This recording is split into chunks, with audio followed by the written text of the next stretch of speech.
Bonjour et bienvenue sur le Journal du Geek, c'est Anne et aujourd'hui, comme vous pouvez le voir, je vais faire une petite présentation du Dell Streak. Alors déjà, comme vous pouvez le voir, c'est quand même une grosse tablette, une grande tablette, c'est une petite tablette plutôt, et un grand téléphone, puisque c'est quand même un écran de 5 pouces avec une résolution de 800 par 480.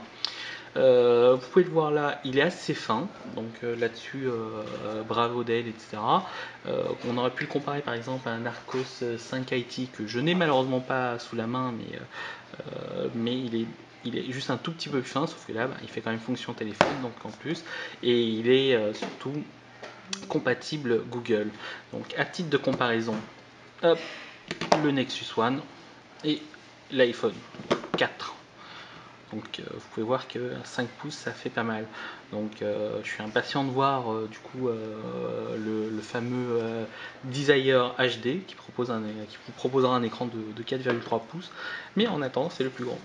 Donc je vous avoue que bon, téléphoner avec c'est tout à fait possible, mais je vous conseillerais quand même soit un kit main libre, soit une oreillette Bluetooth tout simplement parce que c'est quand même, ça fait un peu grand quand même là comme ça là à l'oreille. Donc c'est pas pire que le Galaxy Tab qui fait quand même 7 pouces et où on peut faire la même chose.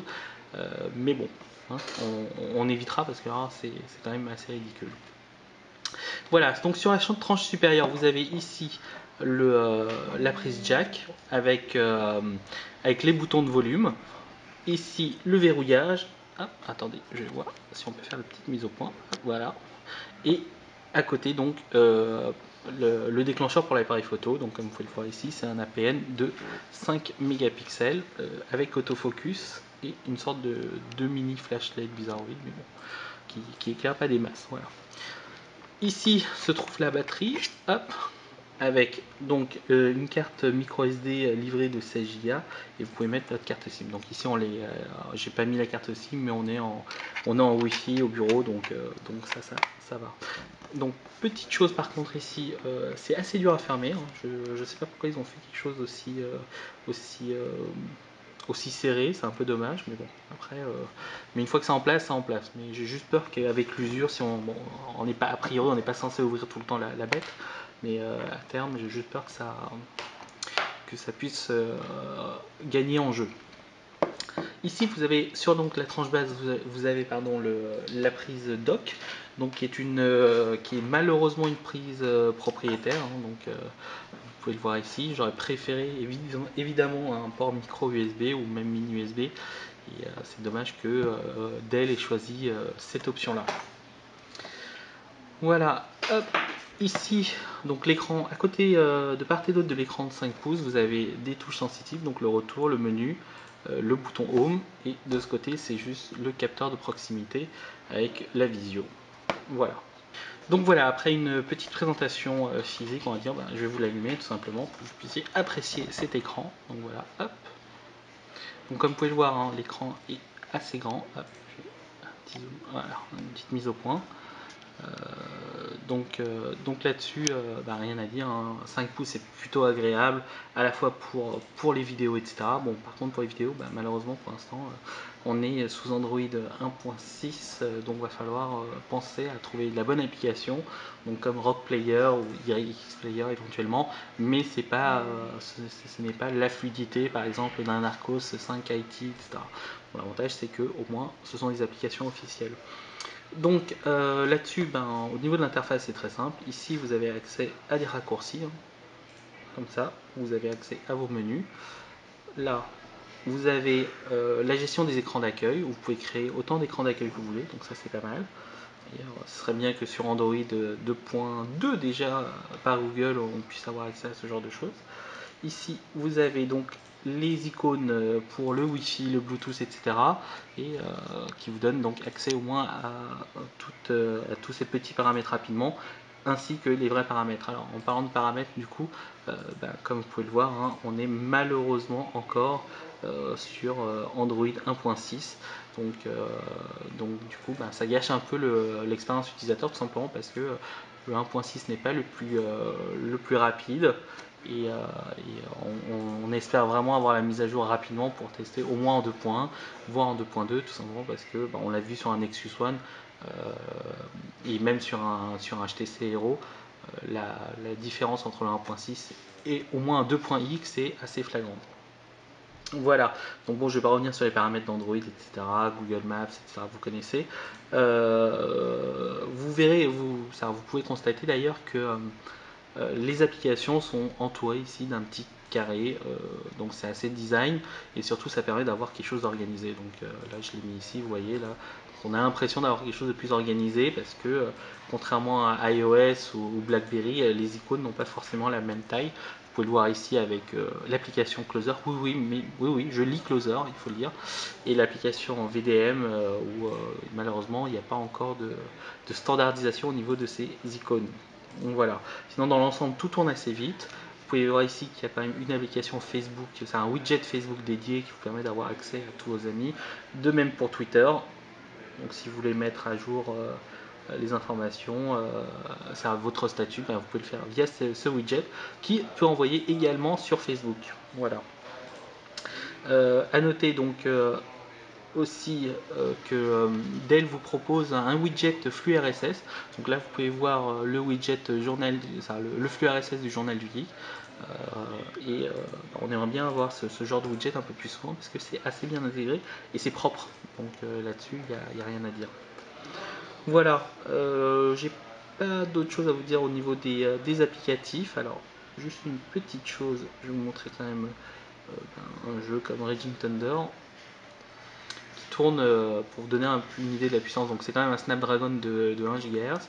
Donc, c'est assez. C'est quand même dans la moyenne actuelle. Donc, ça tourne assez bien. Hop, voilà.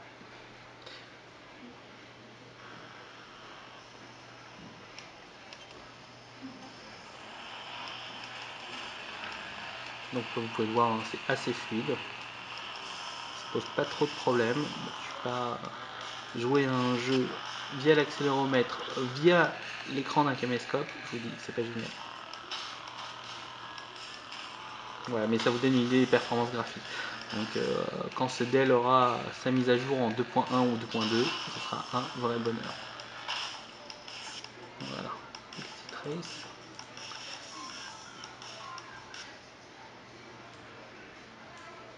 Donc on va sortir totalement. Voilà. Donc par exemple, puisqu'on a un grand écran, je vous montre quand même à quoi ressemble le grand écran. On prend l'application du Monde par exemple. Donc voilà, même malgré un écran de chargement, bon, l'avantage c'est que vous voyez que l'écran est assez grand, c'est assez agréable. Pour lire, il n'y a vraiment aucun souci. C'est assez drôle parce qu'Arcos disait que 5 pouces c'était la taille idéale.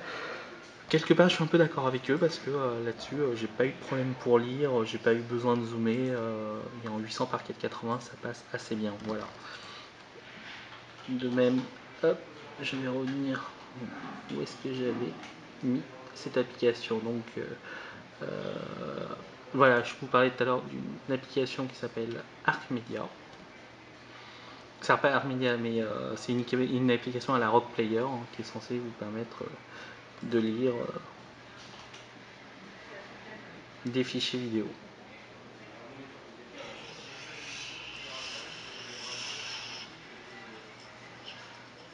Voilà, bon, vous pouvez pas le voir ici, mais en gros, c'est plutôt, ça passe bien, mais ça saccade un peu. Voilà, c'est dur comme Dexter. Pour ceux qui ne savent pas, c'est la saison 2. Et puis voilà. On va revenir maintenant sur l'écran d'accueil.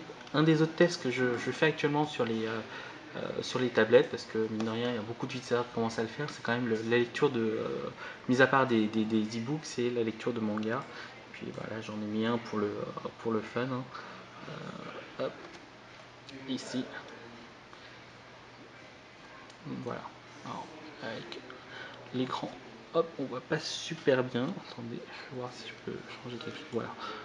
Et donc, vous pouvez voir que la lecture d'un manga, quand il y aura une distribution, est pas mal du tout. Voilà. Qu'est-ce qu'il y a d'autre? Ben, je vous montre quand même Google Maps. Hein. Voilà, pour vous donner une idée que, imaginez-vous dans la rue, vous avez besoin